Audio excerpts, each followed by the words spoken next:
అనగనగనగా రామాపురం అనే ఊళ్ళో గోవిందుడు అనే పిల్లాడు ఉండేవాడు. ఓ రోజు గోవిందుడిని వాళ్ళ నాన్న పిలిచి పక్క ఊరిలో ఉండే తన స్నేహితుడి ఇంటికి వెళ్ళమని, అతడు చిన్న పెట్టె ఇస్తాడని, దాన్ని జాగ్రత్తగా తీసుకురావాలని చెప్పాడు.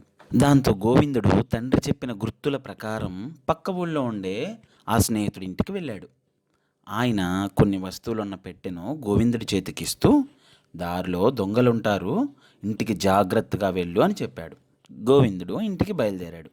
ఇంటికి వచ్చే దారిలో గోవిందుడికి తన వెనకాల ఎవరో వస్తున్నట్లుగా అడుగుల చప్పుడు వినిపించింది. ఎవరో దొంగ తనని వెంబడిస్తున్నాడని తెలుసుకున్నాడు. దాంతో భయపడుతూనే కాస్త వేగంగా నడవడం మొదలుపెట్టాడు. ఆ అడుగుల చప్పుడు వేగం కూడా పెరిగేసరికి గోవిందుడికి ఏం చేయాలో పాలుపోలేదు. కొంత దూరం వెళ్ళేసరికి గోవిందుడికి ఓ నది కనిపించింది.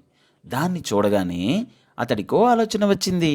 వెంటనే నదికి కాస్త పక్కగా ఉన్న పొదల్లోకి తన దగ్గరున్న పెట్టెను విసిరేసి నది ఒడ్డు నిలబడి, నా పెట్టె నీళ్ళల్లో పడిపోయింది అని గట్టిగా ఏడవడం మొదలుపెట్టాడు. గోవిందుడి వెనకాలే వస్తున్న దొంగ ఎలాగైనా ఆ పెట్టెను తీసుకోవాలనే ఉద్దేశంతో తాను తీసిస్తానంటూ నదిలోకి దూకి వెతకడం ప్రారంభించాడు.